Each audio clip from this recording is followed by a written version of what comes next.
From the standpoint of the Vedanta, we can interpret the mechanism of beauty in the same way, not just like the elegance of an equation that lives in a totally real world, but taking the approach somewhat of Plotinus. Really, the closest description we have to the Vedanta is Plotinus' system. That is, there is nothing that is beautiful. Nor is beauty an idea of something that might be. No, beauty is something that is shared by all things. But beauty is not the harmonious description that one has of things.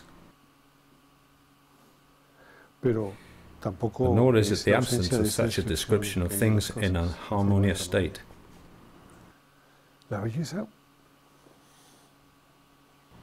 Beauty is a condition inherent in existence itself.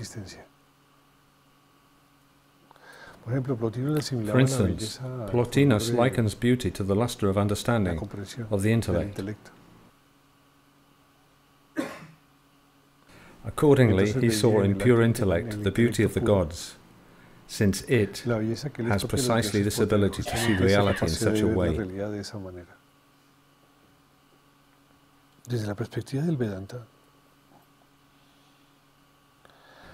From the standpoint of the Vedanta, there is a kind of mixture with the greater part of these thoughts we have seen and these theories we have analyzed. In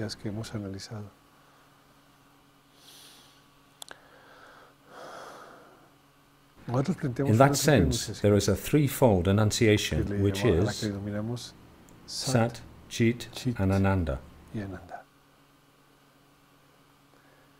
We take this triple enunciation as the pinnacle of comprehension, of love, and of being.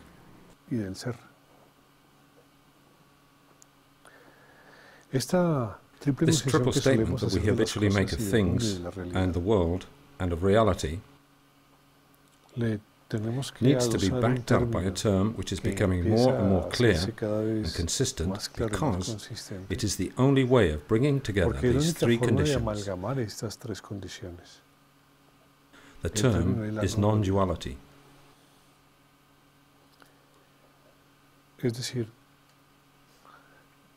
That is to say, the objects and the realities arranged and experienced from the threefold utterance Sat, Chit and Ananda have a consistent defining characteristic we call non-duality. And we postulate that the essential reality of objects stems from this perspective and this form of cognition.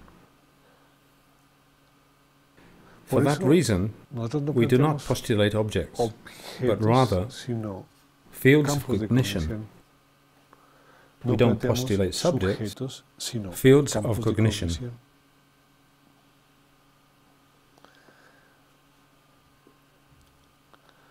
The beauty circumscribed by this world is presented by the capacity that art has of filling me with beauty, or the ability that objects have in their harmony and proportion of distinguishing me as an observer. They are beauty, necessarily so when the observer is differentiated, possesses a connotation which is not definitive, which is not consistent in itself, which depends on who observes and depends in part on what is observed. It is a beauty which does not surprise. This is a type of beauty that is articulated in the form of harmony. We aren't talking of things, we're talking of cognitions. Things at any level that are experienced are simply cognitions.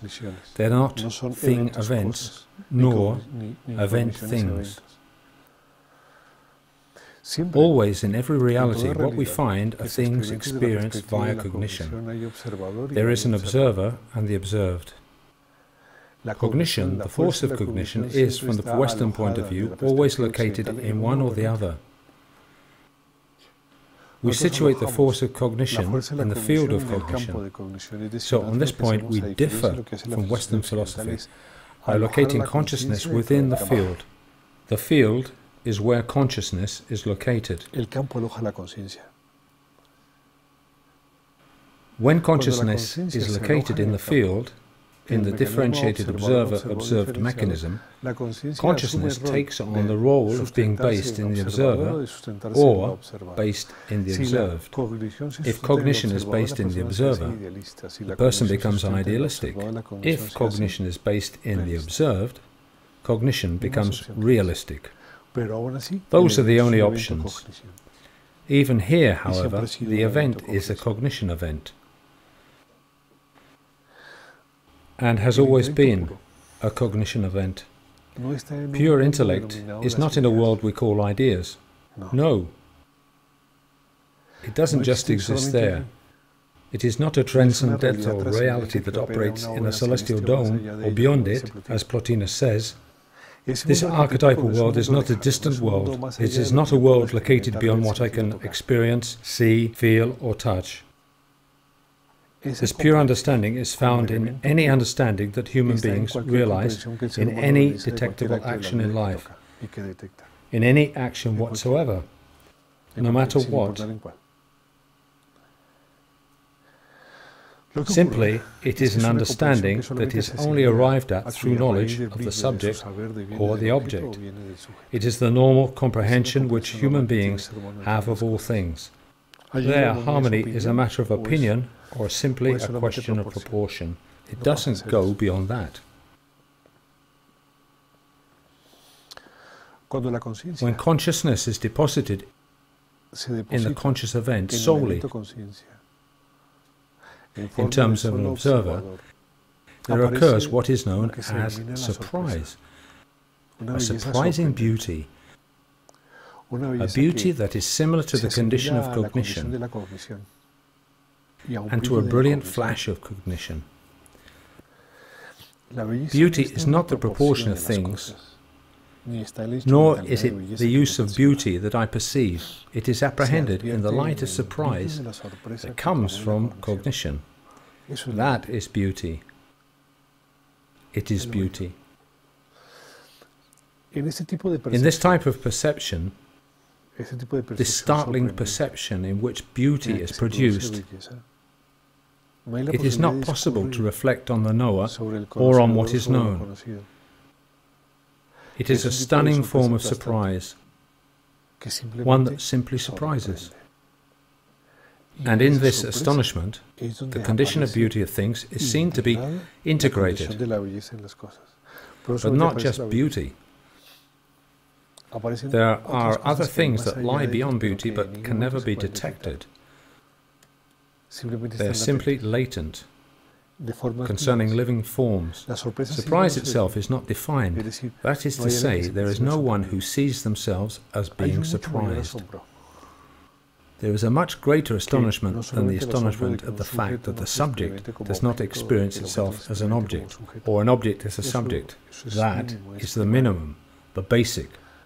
There is another kind of comprehension which is much more intense, which is acquired by one who observes and acquires a light or splendor in what is observed that becomes more and more akin to the threefold maxim which we spoke of at the outset, which is the formula Sat, Chit and Ananda. As the intensity of comprehension regarding objects and the subjects themselves intensifies, there begins to emerge an ever-increasing proximity to the threefold maxim where the absolutes meet. And this absolute is being, knowing and love. In the second perception, where the observer is simultaneous to the subject, and the subject is simultaneous to the object, there appears a more intense, more vivid kind of beauty, which we call surrender, which is no longer astonishment. It is a beauty in the shape of surrender, where there is no effort, where there is no tension, where all becomes peace, and forms take on an aspect where they subsist in their own right, and where the things that are have no more justification than that of being. This is the point where we begin to glimpse being, something which Plotinus did not glimpse, nor did Plato. The second modality, beauty, when the observer is observed, and the observed is the observer, something absolutely marvelous begins to be detected, something which occurs in the third term. For example, Plotinus said that love is the splendor of pure intellect. And this is true, but there is more to it. In this new type of beauty, this new type of cognition, one begins to see that beauty is an act that lights up beings simply because they exist, not just because they know, simply because they exist. That is to say, beauty is not just favorable to the intellectual act, but is favorable for the fact that things are. They are. In other words, things are beautiful simply for being. If they are known, so much the better. Or at least, here is another way of getting at beauty. But things are not beautiful because we know them. They are simply beautiful because they exist. The fact that things exist in things, that things are interrelated with things, that things become closer or move farther apart, the fact that there is participation in events, all this brings us closer to one of the conditions contained in the threefold enunciation that was the starting point for this talk: Sat, Chit and Ananda. That condition is Ananda, bliss. Bliss is like absolute love and can be translated as absolute love, but which is really a state of integration in all. It isn't unity, it is not binding together, it is integration. Yeah? For example, in any construction there may be iron. There could be nuts and bolts, or cement. There could be many things, and with them we build a bridge. The fact is that the process is not an amalgam of all the processes. It is not an amalgam together of all the constituents. It is an integration of these elements to create a new structure. Do we agree on that? That is bliss. And that is never discussed by Plotinus, nor by Plato. The fact that things play a part in things, the fact that they take part in plurality, the fact that plurality exists,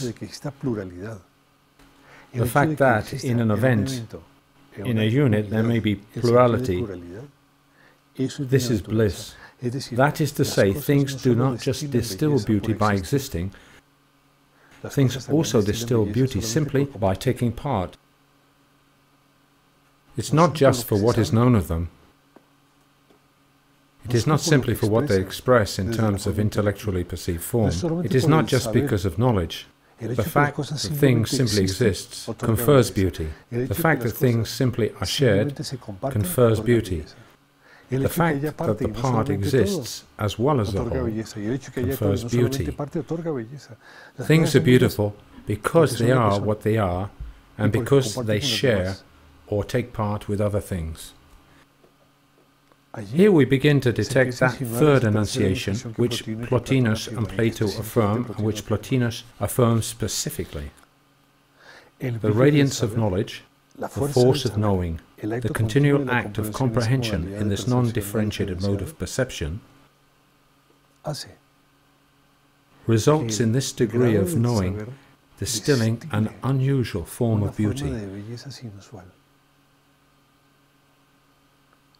which does not pertain to forms, but which is in the form, which does not pertain to objects, but which is in the object, which pertains to beauty, but which is in all things. That is to say, things are beautiful only because they exist, only because they are shared, but they are beautiful because we know they are shared and we know they exist. For that reason, too, they are beautiful. Beauty is not an attribute that is reflected from one place to another. No, it is not an attribute as such, nor is it a gift of creation. There is no one who creates beauty and distributes it in their own idiosyncratic and personal way to all other things. It is an attribute of things solely because it is, and an attribute of things solely because they share. They exist in conjunction with other things. But additionally, there is a third form of expression of reality and beauty, the last of them, in which over and beyond a defined, limited, differentiated field, there is also the observer and the observed in a field that is open, and which is similarly non-differentiated. There, the threefold enunciation, Sat, Chit, and Ananda, makes their presence known. Their love, knowledge, and being come together.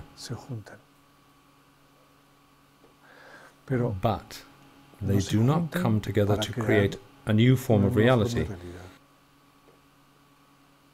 They come together as a common and frequent expression of all things, whose particular attributes are everywhere.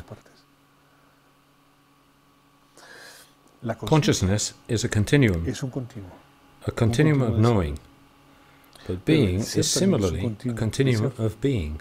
Love is a continuum of love.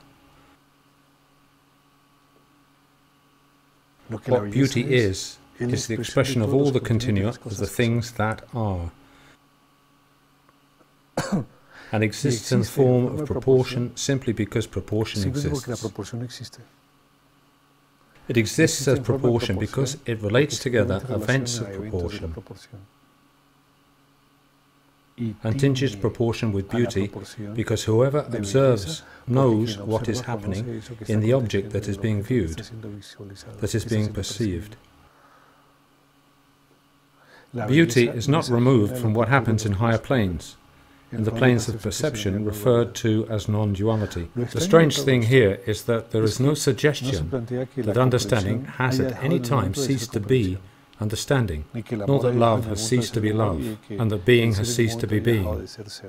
But just as there is invariability in forces, so the universe is invariable in understanding, is invariable in being, and is invariable in love. These forces are invariant. No matter what is expressed by love, love is invariable. No matter what is expressed by being, being is invariable. And no matter what is expressed in knowing, knowing is profoundly invariable. This essential condition, this radical condition, by whose means all things are, enables us to show that everything has always been, and everything will always be. So what is beautiful has always been so, and always will be so. The problem arises in the fractioning that the human mind has of that which is essentially invariant and changeable.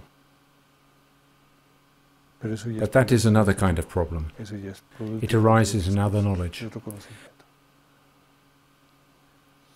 The big problem with the human mind is the human mind, using it to retain the objects that are experienced, grasping the perceptions that are known. The problem with love comes when it is grasped or when it is remembered. The power of beauty dies when we grasp it or when it is remembered. When these kinds of cognitions appear, the representation that one has of beauty starts to vary, be modified to levels that are purely opinion or simply harmony and proportion, and that is where all things end. This plane of non-duality, the supreme plane of non-duality, this plane where things share in all things, is entirely similar to the description Plotinus gives us of reality. There all things are seen as being, are seen beyond. There all the oceans of existence always remain, always are. They always flow, flowing into all things and yet always themselves. Invariable love in all things always occupies all events, the interstices of reality where it dwells. There all exists. It is the world of the Absolute, and it is the world of the Absolute of Absolutes. It is the world where things are and have always been. However, Things are beautiful not just because they have proportion, they are beautiful simply because they exist. They are beautiful simply because someone sees them. And they are beautiful because they share with other things the beauty that is innate in all things. Essentially, beauty is like that. It is not limited. And not being able to touch beauty is due to the fact that human beings, as Plotinus observes, are always somewhere else, in the wrong place at the wrong time.